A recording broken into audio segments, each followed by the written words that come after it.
Hi, I'm Jim from TATT, and today I will talk about the continental and maritime climate.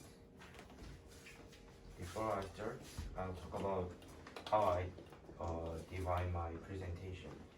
I divide my presentation into three parts, and first, I'll talk about what is continental climate and what is the maritime climate.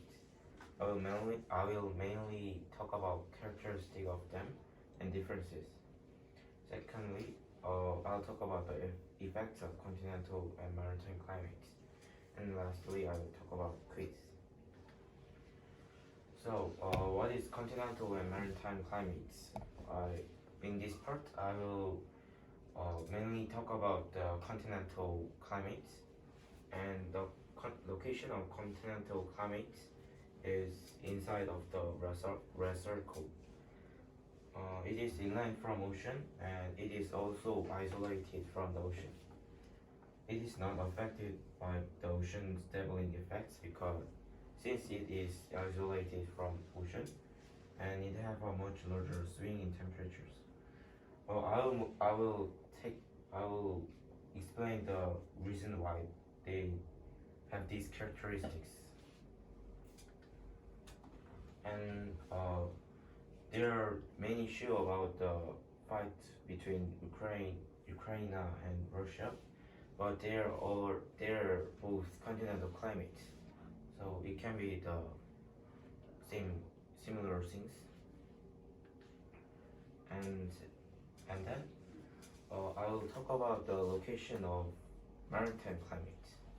The maritime climate's location is the part that I colored with blue, and it is land orbiting with ocean. It is controlled by ocean air movement since it is attached with the ocean, and it have a mild swing temperature. I will talk about this reason too. The example of the maritime climates can be the United Kingdom, and New Zealand, and this is the Pacific Northwest, and the Pacific Northwest is in the America. The map that you showed us was United States of America. Yes. No, the previous slide. The previous one.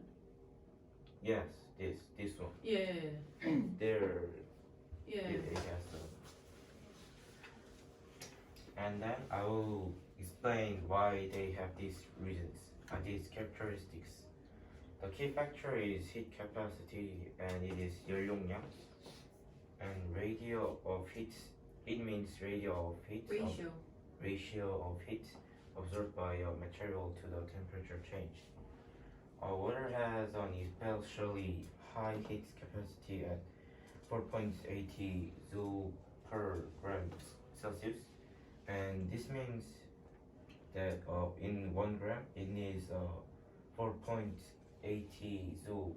It needs 4.80 joule to increase the 1 Celsius. And land has a low heat capacity, which is less than 1 joule per gram Celsius.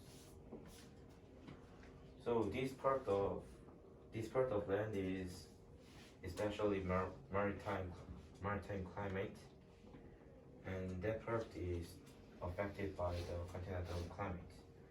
And water has a heat capacity high. Water has a high heat capacity, so it has a low changes in temperature since the water's temperature didn't change many times. But however, the land has a low heat capacity, so it has a big changes in temperature. And then I will talk about the effects of continental and maritime climate. First, the continental climate, and as I said, it has a big gap between summer and winter. And I will move to the maritime climate. It have a small gap between summer and winter, and it have often fog.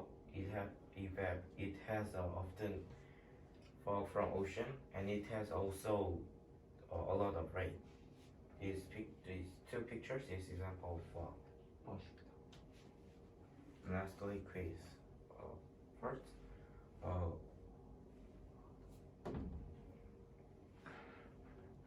Match? match the meaning and the words. 이렇게 이렇게가 뭐야? 진짜. X. X. 와. And the next quiz is which has a higher head capacity. Water. Thank you for listening. 어떻게